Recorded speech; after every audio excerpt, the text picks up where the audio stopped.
Hi, it's me Prince. എല്ലാവർക്കും black W ചാനലിൻ്റെ പുതിയ വീഡിയോയിലേക്ക് സ്വാഗതം. എന്തുണ്ട് വിശേഷങ്ങൾ? എല്ലാവർക്കും സുഖമല്ലേ? എല്ലാവരും ഹാപ്പിയല്ലേ? ഹാപ്പി ആയിട്ടിരിക്കുക. Anything happy live was to go on always positive vibe. Hukum, tiger കാ ഹുക്കും.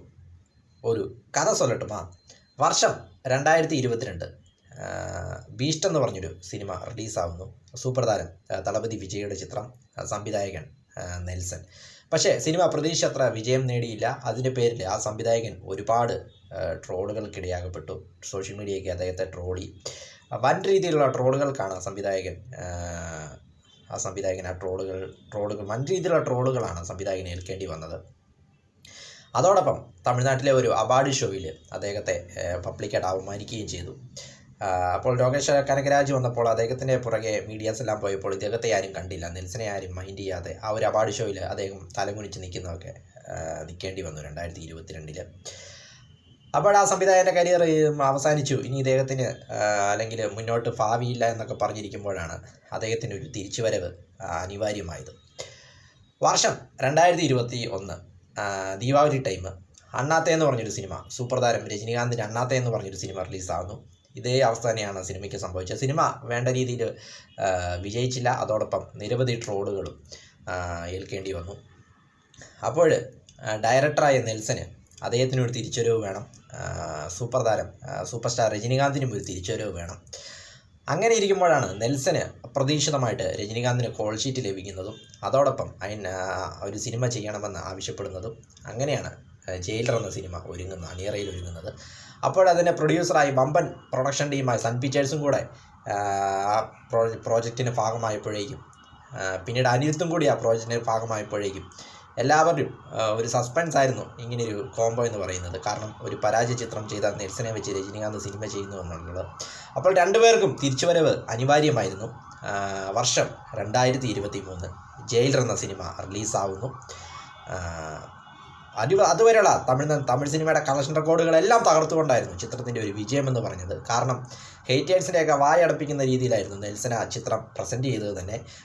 നെൽസൻ്റെ തിരിച്ചുവരവും അതോടൊപ്പം സൂപ്പർ സ്റ്റാർ രജനീകാന്തിൻ്റെ തിരിച്ചുവരവും നമ്മൾ ജയിലറിലൂടെ കണ്ടു. അതോടൊപ്പം ക്യാമിയോ റോളിൽ ശിവരാജ് കുമാറും അതോടൊപ്പം നമ്മുടെ ലാലേട്ടനും കൂടെ വന്നപ്പോഴേക്കും തിയേറ്റർ ഇളകി മറിച്ചു. പ്രത്യേകിച്ച് ജയിലർ കണ്ടപ്പോൾ ലാലേട്ടൻ്റെ ആ ഒരു എൻട്രി, തിയേറ്റർ ഇളക്കി മറിച്ചത് ഇപ്പോഴും ഒരു ഗൂംസ് ബംസ് ആണ്. ജയിലർ ഫസ്റ്റ് ഡേ പോയി കണ്ട സിനിമയാണ്, ഗൂംസ് ബംസ് ആയിരുന്നു. ഇപ്പോഴും ഓർക്കുമ്പോൾ മാത്യൂസ് എന്ന ക്യാരക്ടർ, അതപ്പോൾ അത്രയേറെ വലിയ വിജയമായിരുന്നു ജയിലർ സമ്മാനിച്ചത്. അപ്പോൾ അതിൻ്റെ രണ്ടാം ഭാഗമായിട്ട് അണിയറ പ്രവർത്തകർ വീണ്ടും എത്തിയിരിക്കുകയാണ്.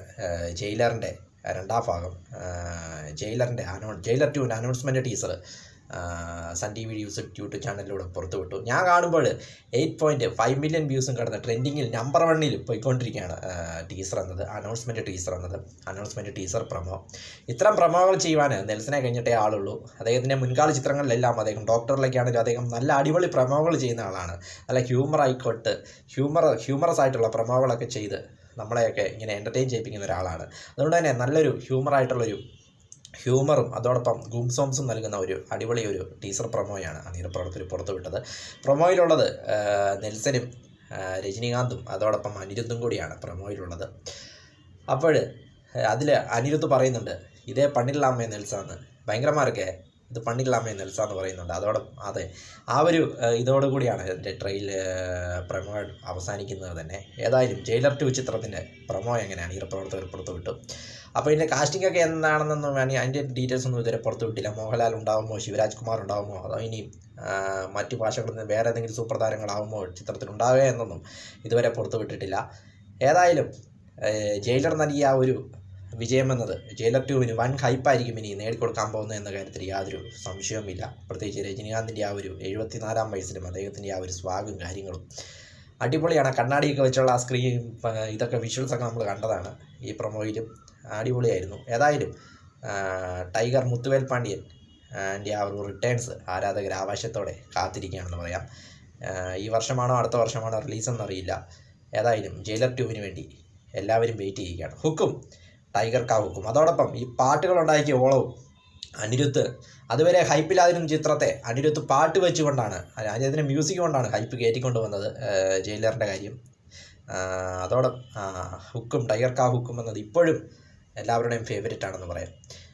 വീഡിയോ ഇഷ്ടപ്പെട്ടാൽ ലൈക്ക് ചെയ്യുക, ഷെയർ ചെയ്യുക, കമന്റ് ചെയ്യുക, സബ്സ്ക്രൈബ് ചെയ്യുക. വീണ്ടും പുതിയൊരു വീഡിയോയിൽ കാണാം. അതുവരയ്ക്കും ടേക്ക് കെയർ, ബൈ.